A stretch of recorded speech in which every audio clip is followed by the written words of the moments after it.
Night he had followed her, his breath caught in his throat as he watched her disappear inside. Ryan hesitated for a moment, his mind racing. Should he follow her in? What if he was seen? But the fear of missing out on the truth, the need to understand what Claire was involved in, pushed him forward.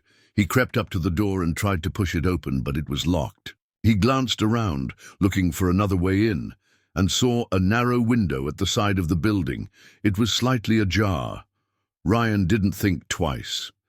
He climbed through the window, landing softly on the other side. The room he found himself in was dark, musty, and smelled of old wood. He could hear voices coming from the next room. They were low, but Ryan could make out the distinct sounds of Claire speaking. His heart raced as he moved closer to the door, pressing his ear against the cold wood. The conversation was hard to make out, but he could hear Claire's voice clearly now.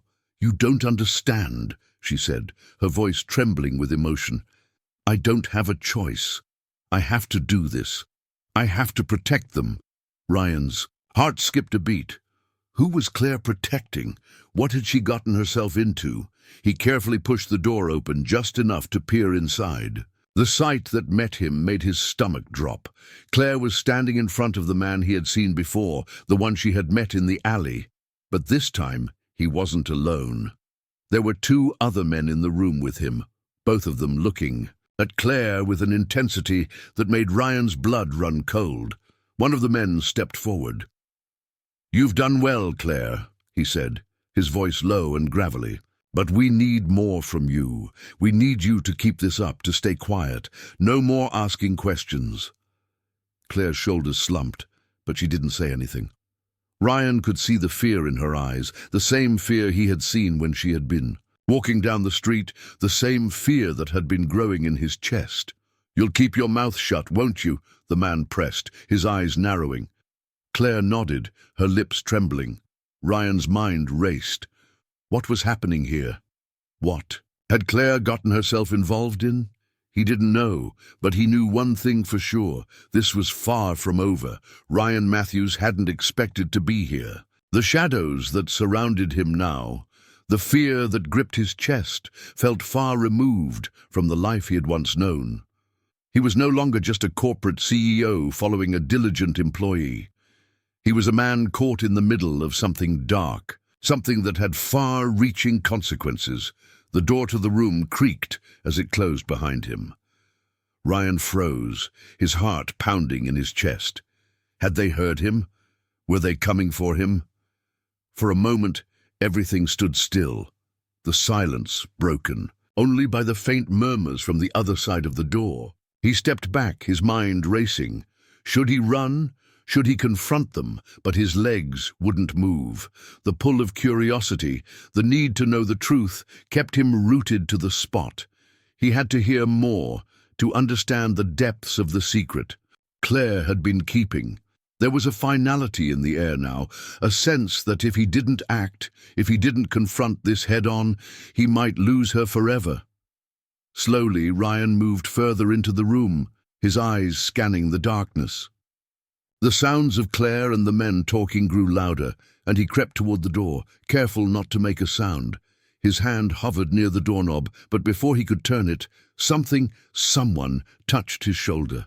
Ryan spun around, his breath caught in his throat. "You're making a mistake," a voice hissed in the dark. It was Claire's. He stepped back, his mind reeling. Claire! She had been the one to catch him? "Claire, what the hell is going on?" he whispered, his voice trembling.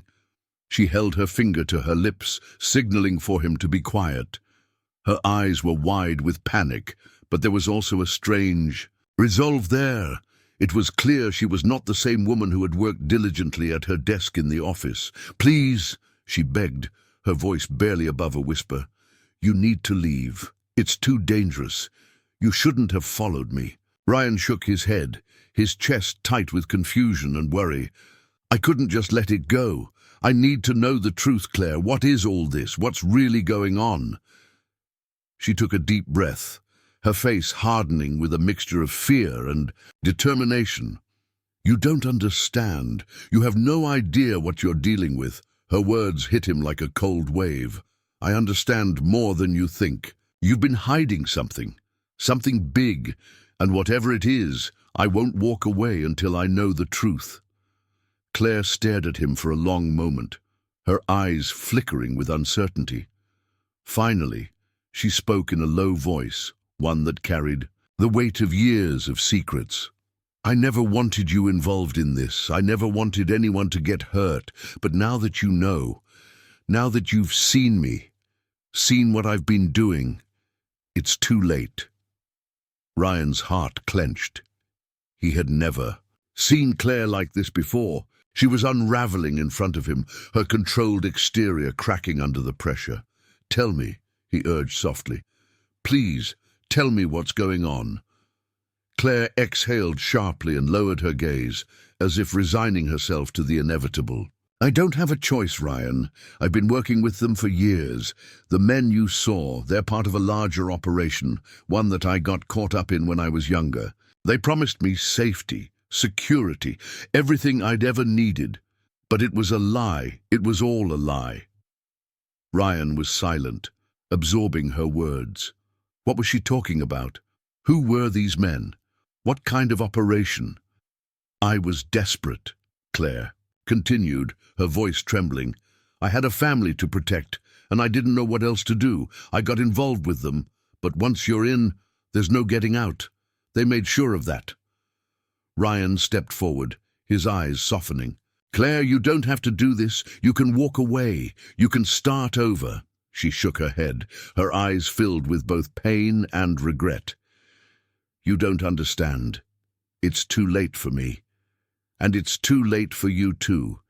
If you keep pushing, if you keep digging, they'll come for you. They'll come for everyone you care about. They're not just some small-time criminals. They control things, Ryan. Things far beyond what you think. People's lives, fortunes, and futures are in their hands, and they won't hesitate to destroy anyone who threatens their operation. Ryan was stunned, his mind racing with questions, but before he could speak, a voice from the other room interrupted them. Claire, is everything all right? The man's voice called out cold and authoritarian. Ryan's pulse quickened. He glanced at Claire, but her face was pale, her lips pressed together in a tight line. He could see the conflict in her eyes. She wanted to protect him, but she was trapped in a situation that was bigger than either of them. You need to leave, Claire whispered urgently. Now, before they see you. But Ryan couldn't bring himself to walk away. Not now, not after everything he had learned. He had to confront the truth, for Claire and for himself. I'm not leaving, he said firmly. Not without answers, not without knowing what this is all about. Claire's eyes widened in panic. You don't understand. But before she could finish, the door to the room slammed open and the three men entered. Their faces were expressionless, their eyes cold, calculating. The leader of the group, a tall man with dark hair and a scar running down his cheek, stared at Ryan, his gaze sharp. Who's this? The man asked, his voice icy. Ryan stood his ground, refusing to be intimidated. I'm not leaving until Claire tells me the truth. The man's lips curled into a thin smile, but there was no warmth in it. You're making a mistake, Mr. Matthews. You've no idea who you're dealing with. Ryan glanced at Claire, who was trembling, but she didn't speak. The look in her eyes told him everything he needed to know. She was scared, scared for him, for herself, for everything that was at stake. You should have stayed out of this, the man said, his tone dark. But now you're involved, and that's a problem we're going to have to solve. Ryan's breath caught in his chest as the man stepped forward, his hand reaching for the back of his jacket. Before Ryan could react, Claire moved quickly, stepping between him and the man. No, please, don't. He doesn't know anything. He doesn't. The man's gaze softened for just a moment, a flash of something almost human in his eyes, but then he hardened again, shaking his head. You've been hiding this for far too long, Claire. You should have kept him away. You've put us all at risk. Ryan's mind was spinning. What was happening? Who were these people, and why was Claire so terrified of them? The man looked back at Ryan. You think this is a game, don't you? You think you can just waltz in here and demand answers? But this isn't some corporate boardroom. This is the real world. And in the real world, people get hurt. Ryan swallowed hard, his heart pounding. What are you going to do to me? Man didn't answer right away. Instead, he took a step back, appraising Ryan like a predator circling its prey. Finally, he spoke. We'll make sure you don't get in the way again, he said coldly. But we won't hurt you. Not yet. Ryan's blood ran cold. He couldn't believe what he was hearing. This was real. This was happening. You want answers? The man continued, his eyes narrowing. Then listen carefully. Claire is involved in something much bigger than you could ever imagine. And if you want to get out of here alive, you'll stop asking questions. You'll forget everything you think you know. Because if you don't... The man let the sentence trail off, and for a moment, Ryan wasn't sure if he was being threatened or warned. But one thing was clear, his world had just changed forever. Running from him? What do you mean? Rachel looked around, her eyes darting to the trees that lined the road, as if she expected someone to appear from the shadows at any moment. She lowered her voice even further, her words almost inaudible.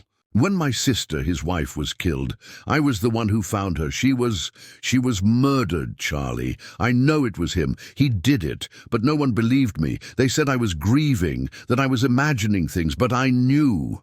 I knew from the moment I saw her. Charlie's heart hammered in his chest. Murder! This wasn't just a simple family dispute or some petty quarrel. This was something far more sinister. Wait a second, he said, holding up his hands. You're saying your sister was murdered? And you think William did it?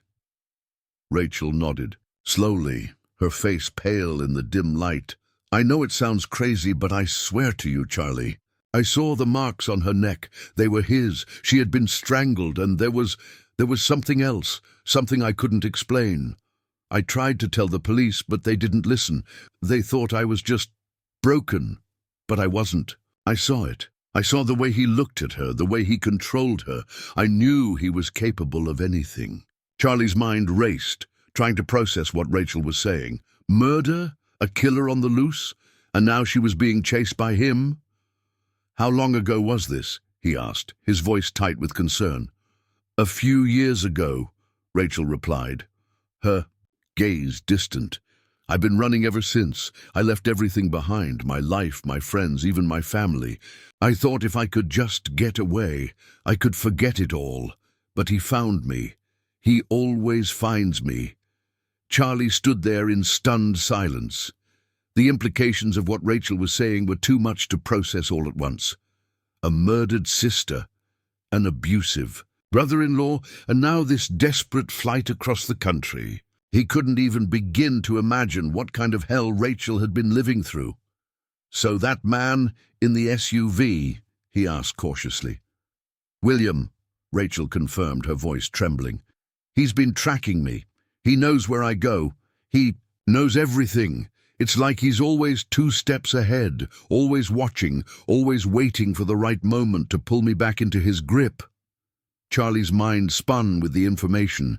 He couldn't help but wonder how many others had fallen. Victim to this man, how many people had William Hayes hurt, damaged, or destroyed? Rachel's fear was palpable, and Charlie couldn't shake the feeling that he had just stumbled into something far bigger than he had imagined. Suddenly, a thought struck him. What about the police? Don't they know about him? Can't they help? Rachel shook her head, tears welling in her eyes. I've tried. I've told them everything, but they think I'm crazy. They think I'm paranoid. Every time I try to go to them, something happens. A new lead falls through, or he shows up just in time to scare me off. It's like he has eyes everywhere. Charlie took a deep breath, trying to steady his racing thoughts. He couldn't just let her go. He couldn't let this man, this predator, keep controlling Rachel's life. But what could he do? He was just a mechanic, not a detective. He had no way of protecting her from someone so dangerous, but one thing was certain. Rachel needed more than just a flat tire fixed. She needed a plan. She needed someone who could stand by her, who could help her take back control of her life. "Listen," Charlie said, his voice firm with resolve. "You're not alone in this anymore. I'll help you. We'll figure this out. I don't know how, but we'll make sure he doesn't get to you again." Rachel looked up at him, her expression a mixture of disbelief and gratitude. She opened her mouth to speak, but before she could say anything, the sound of footsteps crunched on the gravel behind them. Both of them turned sharply. In the distance, the faint outline of a figure appeared, emerging from the shadows. It was too far to make out any details, but it was unmistakable. Someone was coming for them. The figure in the distance was growing closer with every passing second, its shape becoming clearer in the dim glow of the moonlight. Charlie's heart raced as he instinctively stepped in front of Rachel, blocking her from view, though he knew it was futile. Whoever was coming, he couldn't let them get close without knowing their intentions. He wasn't sure how, but he had to protect her. The footsteps slowed, the gravel crunching beneath heavy boots. The figure paused, and for a moment the world seemed to hold its breath, the silence punctuated only by the wind rustling through the trees. Then, as if the tension had snapped, the figure spoke. "Charlie Sanchez." Charlie's stomach clenched. At the sound of his name, he hadn't expected to hear his name, not from someone lurking in the dark. He was used to dealing with cars and engines, not people who seemed to know him and Rachel so intimately. He straightened his posture, his voice calm but laced with suspicion. "Who's asking?" The man stepped fully into view. He was tall, with broad shoulders, dressed in a dark jacket and jeans. His face was rugged, stubbled, with deep-set eyes that glinted with an unsettling sharpness. There was something about his presence that radiated authority, a quiet power that demanded, "Attention! I'm Detective Ray Marshall," the man said, his voice low and steady. "I've been tracking a suspect in this area, and I need to speak with Rachel Collins." Rachel froze behind Charlie, her face going pale once more. Charlie glanced back at her, his instincts on high alert. Her eyes were wide, her lips slightly imparted as if she wanted to speak but couldn't find the words. She looked terrified. "Detective, huh?" Charlie muttered, his gaze shifting between the man and Rachel. He didn't trust the situation, not after everything Rachel had already told him about her brother-in-law. "What's going on exactly? Rachel's not in any shape to talk about anything right now." Marshall's expression didn't change. He held up a badge, just enough for Charlie to catch a glimpse of it. "I'm with the Oak Ridge Police Department. We've been investigating William Hayes for a long time. He's a dangerous man, and I believe Rachel's the key to bringing him in. She's been in hiding for years, and it's time we got to the bottom of it." Charlie's mind reeled. So this was it. This was the man who had been hunting Rachel, a detective, but how could he be sure he wasn't working with William? The stakes felt impossibly high now. He was just a mechanic, not someone who could step into this world of danger and intrigue. But Rachel needed him. She couldn't be left alone with someone who might be part of the very system she was running from. Rachel finally spoke, her voice strained and broken. "No," she whispered, barely audible. "No, I can't go back. Please. You don't understand." Charlie turned to her, his protective instincts flaring. He stepped closer to Rachel, glancing at the detective, trying to gauge the truth in his words. "Rachel, what's going on? Why don't you want to talk to him, detective?" Marshall's eyes flicked from Charlie to Rachel, and for a moment Charlie caught a flicker of something. Impatience? Disappointment? But it was quickly gone, replaced by a calm professionalism. "Rachel," he said, his tone softening, "we're not here to hurt you. We just want to help. William Hayes has been on the run for years. He's committed more crimes than we can count, and we believe he's involved in something even bigger. But we need your testimony. We need you to come back with us." Rachel looked up at Charlie, her eyes full of panic. "You don't understand. He'll find me. He'll kill me. He's already killed before. My sister, you don't know what he's capable of." The desperation in her voice hit Charlie like a punch to the gut. He had seen fear before, but this was different. This wasn't just fear of being caught. This was terror, raw and unfiltered. Charlie turned to Marshall, his jaw tight. "If she's been hiding for years, what makes you think she's safe with you? How do I know you're not working with him?" Marshall's eyes narrowed, a flicker of irritation crossing his face. But there was no mistaking the conviction in his voice when he answered. "I'm not working with William Hayes. You have my word. We're not the enemy here. But Rachel is in serious danger. You need to trust me." Charlie's mind raced, and every fiber of his being told him not to trust the man standing in front of him. But Rachel's words echoed in his mind. She was running from something dark, something far bigger than he could imagine, and now it seemed like that darkness was closing in on them from all sides. "I'm not going anywhere with you," Rachel said, her voice shaking but resolute. "You don't know him like I do. He won't stop until he has me back." Charlie took a step forward, standing between Rachel and the detective. His hand rested on the hood of his truck, the metal cool under his fingers as he weighed the situation. He had no idea who to trust. He didn't know the detective's true intentions, and yet he could feel the urgency in the air. The weight of it all pressed down on him like a boulder, and he knew that if he didn't do something soon, it might be too late. He turned to Rachel, his voice softer now, almost pleading. "Look, I get it. You've been running for so long. You're scared, but you don't have to face this alone anymore. I'm here for you. We'll figure this out together." Rachel's eyes filled with tears as she looked up at Charlie. For a brief moment she seemed to hesitate, as though weighing the risks of trusting him. Then, in a voice barely above a whisper, she spoke. "I'm so tired, Charlie. I just want it to be over." Charlie's heart broke for her. She had been through so much, and he couldn't stand to see her in this much pain, but he had no answers, no clear path forward. Only the nagging feeling that they were running out of time. Before he could say anything more, the sound of an engine echoed through the night. The unmistakable roar of a powerful vehicle coming closer. The wind picked up, carrying the sound of tires on asphalt, and Charlie's stomach dropped. "No," Rachel whispered, her voice barely audible. "He's here. He's found me." Charlie's pulse quickened. The black SUV, the one that had sped off earlier, was now barreling down. The road, its headlights cutting through the darkness like a predator stalking its prey. The vehicle screeched to a halt just a few feet from where they stood, and Charlie's blood ran cold as the door swung open. William Hayes. He stepped out of the SUV, tall and imposing, his eyes cold and unfeeling. The same man who had haunted Rachel's every move for years, the man who had killed her sister, the man who had turned her life into a living nightmare. Charlie's hands clenched into fists as he stood his ground.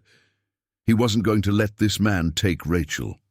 Not without a fight. The moment William Hayes stepped out of the SUV, everything seemed to slow down. The sharp crunch of gravel beneath his boots echoed in the stillness of the night, as if the world itself held its breath.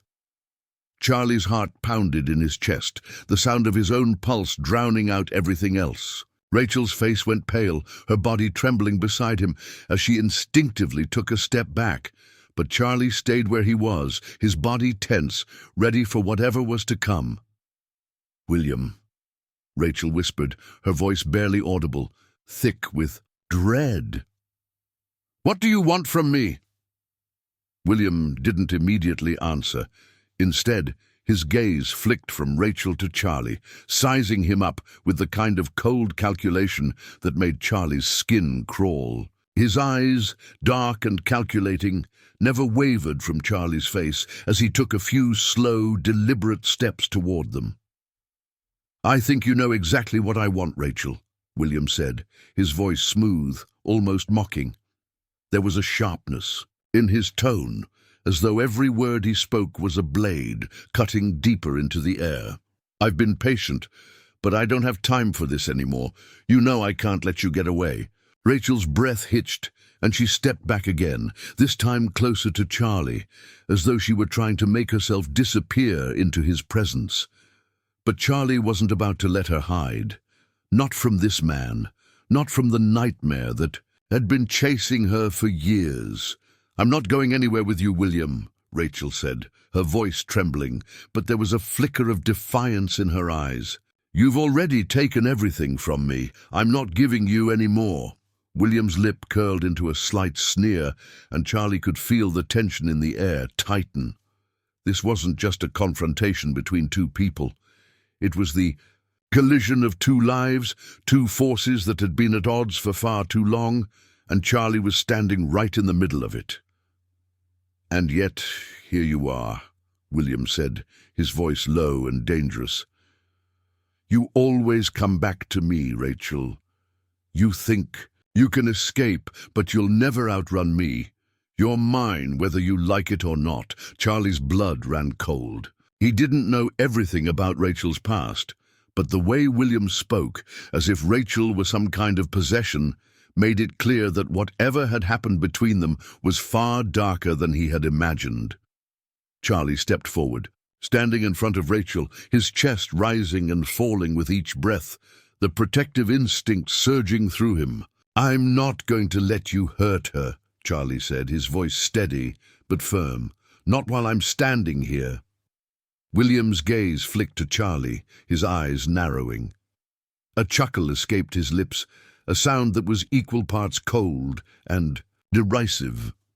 You think you can stop me, mechanic? You think you can protect her from me? I've been hunting her for years. You're just a distraction. Charlie's fists clenched, but his mind was racing. He wasn't stupid. He knew he wasn't. Equipped to fight this man physically, but he had something William didn't: resolve. A desire to see Rachel safe, to stop this cycle of fear and terror once and for all. I don't care who you are or how long you've been chasing her, Charlie said, his voice growing more determined. She's not alone anymore. You're not getting her back.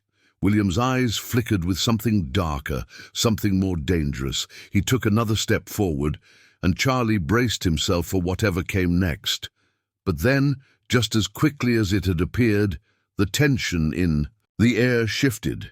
The coldness in William's expression melted away, replaced by a mocking smile. You think this is about her? William said, his tone dripping with sarcasm. This isn't just about Rachel. It's about control, about power. You see, she's just the beginning. Everything she knows, everything she's seen, it all comes back to me. I have people everywhere, Charlie. People who'll make sure that I get what I want, and I always get what I want. The realization hit Charlie like a ton of bricks. This wasn't just about Rachel. This wasn't a simple case of an abusive man stalking his victim. William Hayes was playing a much bigger game, one that Charlie had no idea how to navigate. He was a small part in a much larger puzzle, and the stakes had just gotten higher. Rachel's voice trembled, breaking through Charlie's thoughts. I never wanted any of this. You ruined my life, William. You killed my sister. You murdered her, and you got away with it. But not anymore. I won't let you have that power over me. Not anymore. Charlie's head snapped toward her, his heart pounding in his chest. Wait, what? You think he killed your sister? He asked, his voice rising with shock. Rachel nodded, her eyes filled with raw pain. I know it. I saw her, Charlie. I saw the marks on her neck, and I saw how he looked at her. I know what he's capable of, and he'll never stop. Charlie's mind raced as the pieces began to fall into place. He'd always known something wasn't right, but this was bigger than he could have imagined. William Hayes was a predator, a man who had destroyed lives and covered his tracks for years. He had hurt people, controlled people, and now he was threatening to take Rachel away from him. I'm done with this, Rachel said, her voice stronger now, though still filled with fear. I'm not running anymore. I'm not afraid of you. You don't control me. William's smile faltered for just a moment, the flicker of anger quickly replaced by cold calculation. You'll regret that decision, Rachel. You don't know what you're dealing with, but you will. Before anyone could react, a flash of headlights cut through the darkness from behind them, blinding Charlie for a split second. He turned just in time to see a second vehicle pulling up behind them. The black SUV's engine revved loudly as if it were signaling some kind of final confrontation, but it wasn't William who stepped out of the car. A woman, tall and confident, with long dark hair and an air of authority, emerged from the vehicle. Her eyes locked onto Charlie and Rachel, and in that moment Charlie knew this wasn't just any person. This was someone who was deeply involved in whatever game William was playing. "I think it's time we put an end to this," the woman said, her voice cool, unwavering. Rachel gasped, her body tensing beside Charlie. "You," she said, her voice shaking, "you're with him, you're one of his." The woman didn't respond directly, but there was no mistaking the power she exuded. "I'm not with him," she said, stepping closer. "I'm here to finish what was started." Charlie stood frozen, the weight of the situation crashing down on him. There was no escaping it now. This wasn't just about a man chasing a woman. It was about a conspiracy, a world far darker than he had imagined. And it was clear that no one here was leaving unscathed. The woman turned to William. "You've made your move, William, but the game is over." William's expression flickered with surprise, and then fury. "This is not over, not by a long shot." But the woman's eyes were cold, calculating. "I think it is." In the next moment, everything changed. The sound of sirens echoed in the distance, growing louder with every passing second. William's expression darkened, and for the first time, Charlie saw genuine fear in his eyes. The power had shifted. The woman turned to Rachel. "Come with me," she said softly. "It's time to end this." Charlie looked at Rachel, her eyes filled with uncertainty. She'd been running for so long, but now the chance to stop running, to take back her life, was finally within reach. Rachel turned to Charlie, her eyes filled with gratitude and something else. A quiet, unspoken understanding. She nodded once, and together they stepped toward the woman, ready to face whatever came next. The mystery unravels as long-buried truths come to light. The arrival of a new authoritative figure changes the balance of power, and Rachel's long journey toward freedom reaches its conclusion.